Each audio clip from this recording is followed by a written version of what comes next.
बाबा नमस्कार करो तली।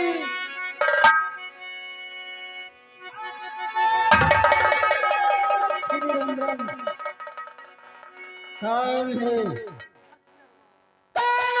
बाबू सामने आओ, नहीं तो मैं सलाम दे दूंगा। सुनिए बाबा, मैं मानव हूँ, जानवर नहीं, मैं मानव हूँ। क्या मानव हो? हाँ। तुम मानव हो? मैं अपने अंतर ज्ञान से मैं तुम्हें जांचूंगा। ओम नमः शिवाय, ओम नमः शिवाय, ओम नमः शिवाय। बाबा मैं तो पहचान लिया, तुम लोग उदयपुर का रहने वाले हो। क्यों नहीं? तेरा नाम उधम सिंह है। तो सुनो, तुमने तपस्या को भंग किया है। बाबा तपस्या को भंग कर दिया। बाबा मैं तो सुनो, अगर तपस्या को तुमने भंग किया हो तो मैं जो कहूंगा वह तुम्हें करना पड़ेगा। क्या बाबा? हाँ, मैंने तपस्या क्यों भंग किया है?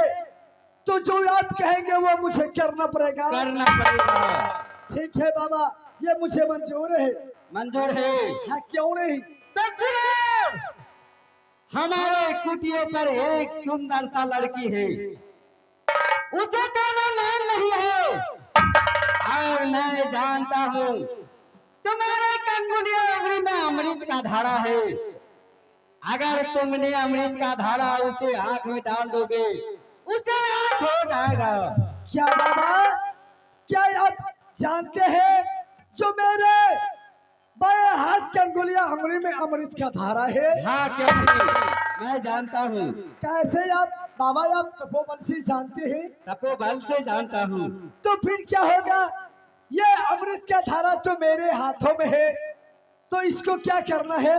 इसे चीर करके उसे आंख में डाल दोगे उसे आंख हो जाएगा। क्या बाबा, ये हमारे उंगली चीरने के बाद इससे अमृत का धारा निकलेगा? हाँ, उस लड़की को आंख में लगा देने के बाद क्या उसको नेत्र बन जाएगा? नेत्र बन जाएगा। तो ठीक है बाबा, ऐसा तो होना चाहिए। अगर हमसे सुशीला, किसी को अगर सुशीला भलाई हो बोल रही। जाए तो मैं भलाई अवश्य करूंगा बाबा। सुशीला। अगर मुझसे अगर प्राण देना पड़ जाए तो मैं प्राण देकर उसे जीवित कर दूंगा। सुशीला, आओ आओ मेरे साथ आओ, बैठ जाओ उस जगह, बैठ जाओ। देखो राजन, हाँ बाबा। ऐसा सुंदर लड़की है, इसे आंख नहीं है, इसे अमृत का धारे दे दो, इसे नैन हो जाएगा। क्या बाबा, क्या मेरे उंगली चीरने के बाद इससे अमृत का धारा निकलेगा? क्यों नहीं? और ये अमृत का धारा लेकर के मैं इस लड़की को आंखों में लगा दूंगा। हाँ, क्या इसको आंख हो जाएगा क्या बाबा? क्यों नहीं? ठीक है बाबा।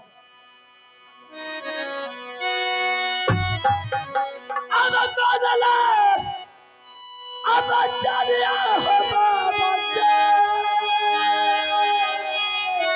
क्यों नहीं? आहो तोहरा ये अचरनिया के बाबा।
सुशीला सुशीला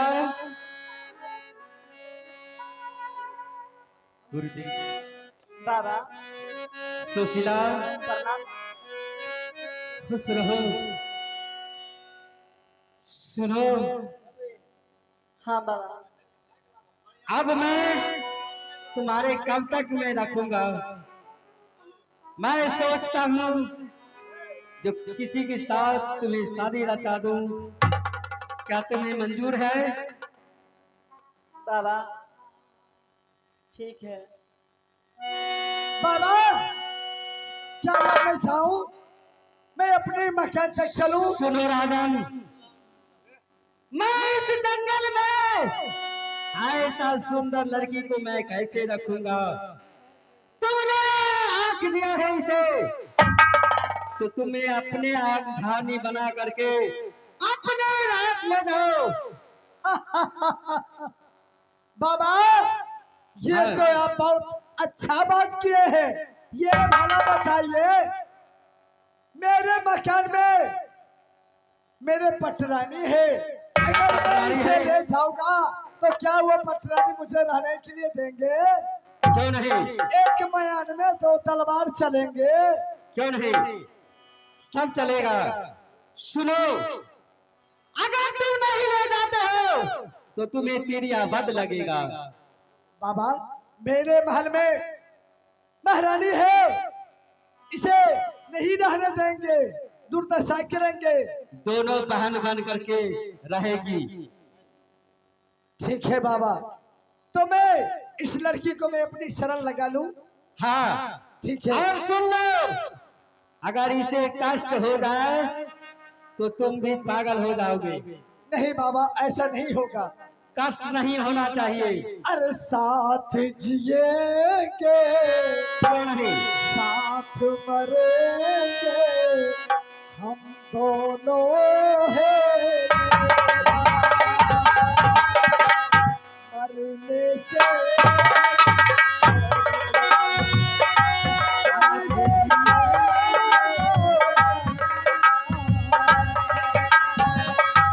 मरने से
श्रीमान जी एक छोटा सा प्यारा सा एक नागीना पांडे का टुकड़ा लेते हैं, उसके बाद फिर तमाशा दिखाया जाएगा। नागीना पांडे।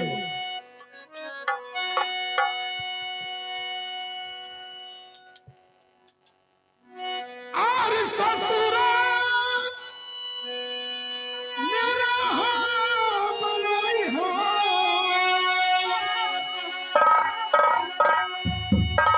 जाइब हम जरूर है,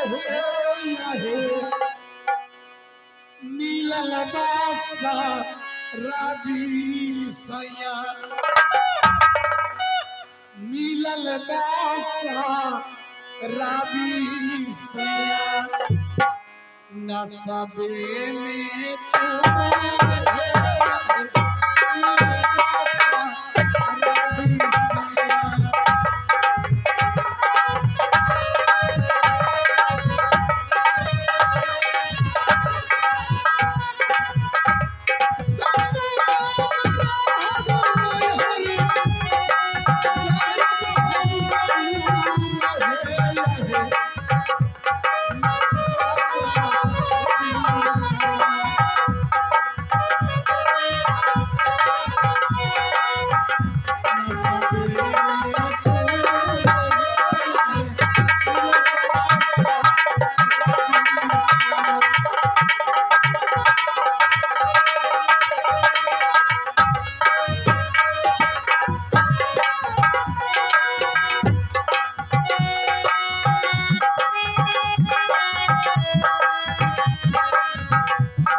चलिए आप लोग तमाशा हमारे पार्टी का देख रहे हैं।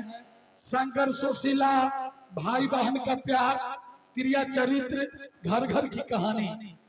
अब ड्रामा यहाँ से मेरा पार्टी का शुरू रहेगा।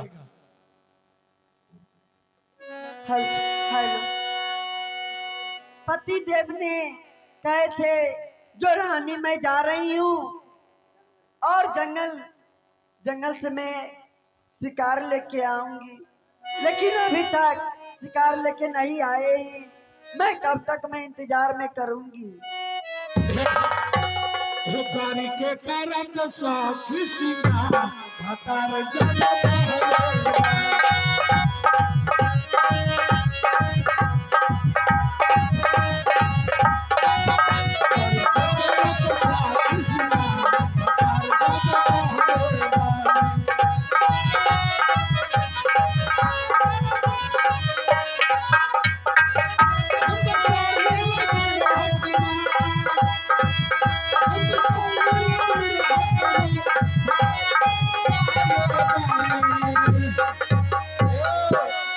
रामदुलार भैया का हो मालिक साहेब, एक गाड़ी के कारण साखी सिंगार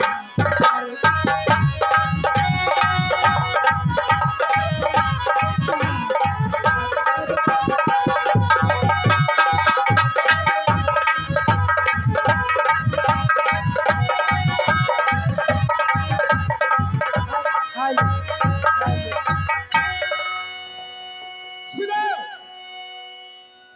अब ये मेरा मकान यही है। अब अंदर में आप इसी गेट पर रहिए और मैं जाता हूँ अंदर और महारानी को बुला कर लाता हूँ।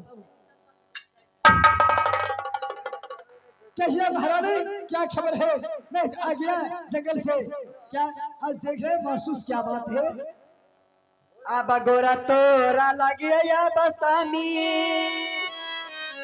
अब करिए पार नमुआना,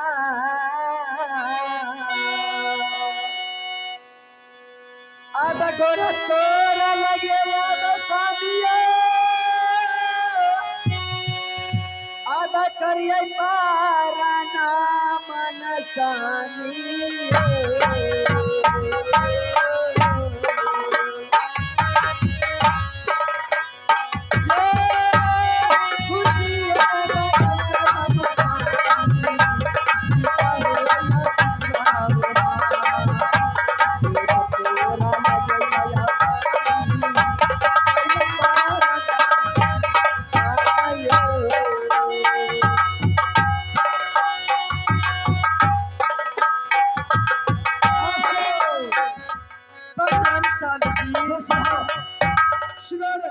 हाँ रानी, आज ये बहुत खुशी की बात है।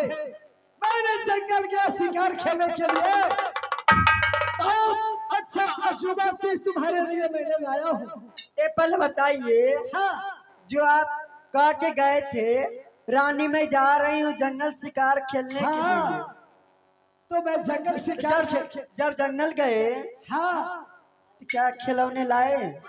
ऐसा खिलौना लाया है ना। हाँ। अगर देखने की बात इतना खुश हो जाओगे ना, जो कहने की बात नहीं है। हाय मलकन, हाँ एकरा देह में तो दम न है, नहीं, आ दूधू को मौगी रखता ही। ये हरामजादा रे, इधर सुनो, इधर सुनो। क्या कह रहा था रे? कानपुर को छोड़िए, नागपुर में आइए। चलिए यहाँ। जी, अब बताइए। ये बताओ। हम काली मर्दावा, हाँ, ये तोरा देह में तो दमे ना, एक लीवर का हईते हता। अच्छा, आ दूधू को जनाना रखबक। अरे जाओ। ए सुनो, दर्द, मैं छतरी हूँ, 10 ठो रखेंगे, 10 ठो। ना होता ही ना। और क्या? हमरा बेला मालिक के यहाँ पैसा राम राम सुमरान करियो,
दीजिए ना।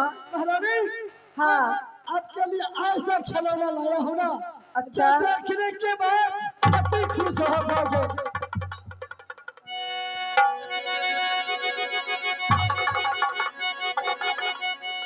स्वामी जी अब गोरा तोरा अब लगी हे दीदी हो।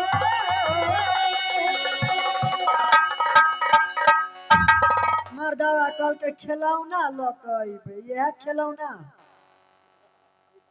अब गोरा तोरा लगी पहुलिया हो।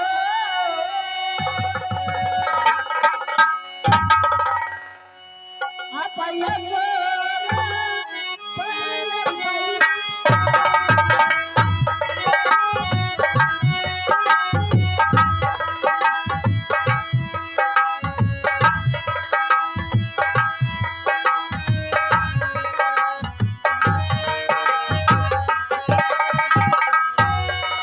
खुशिये माँ कन से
सुनो बहन, प्रणाम दीदी। खुश रहो। ए पहले बताओ, हाँ दीदी। करम जली, तू जो मेरे नसीब में जो तुम ठुका गई हो और मेरे पति देव को फंसा के तुम शादी कर ली। आए मैं कहाँ जाऊंगी? मैं दूसरे बुरे भतार के पास में जाऊंगी। अब वाला चलो। अब काहे जाब अब बोलला हो करुणा हो।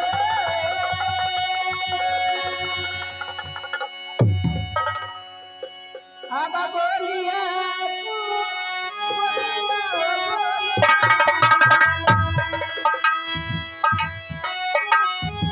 उठो।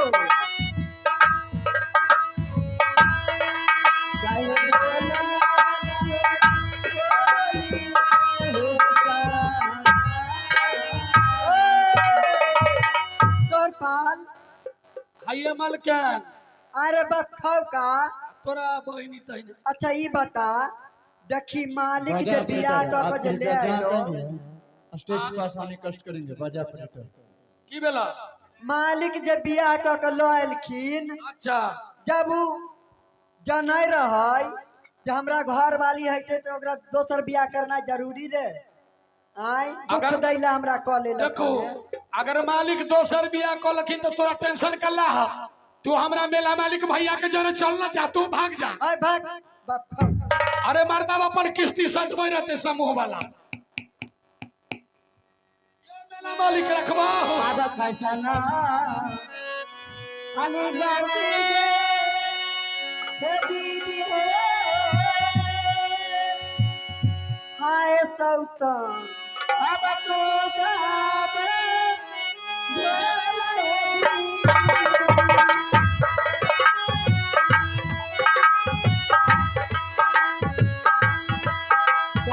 कसमाई गाती है दुनिया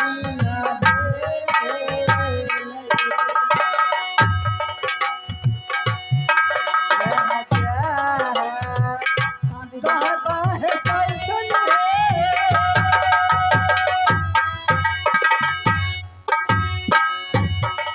सहसे मन दे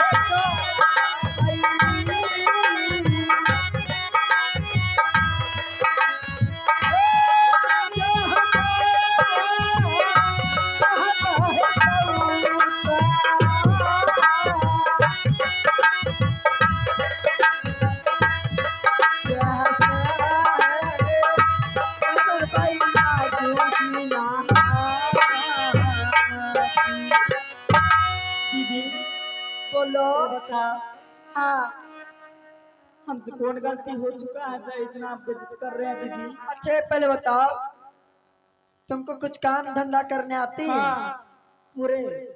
खाना वाना बना लेती हो? हाँ वो भी। मैं कपड़े में लेके रखी हूँ, चल के वहाँ धो के रख। ठीक है ले आ।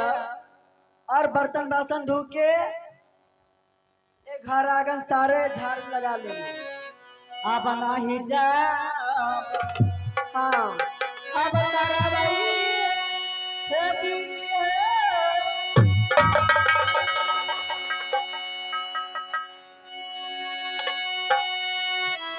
अब घर के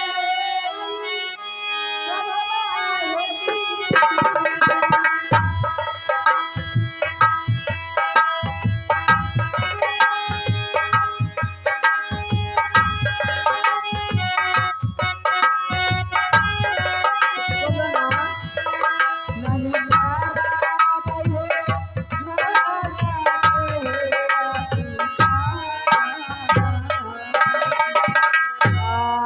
जानती से करता है सौतन है।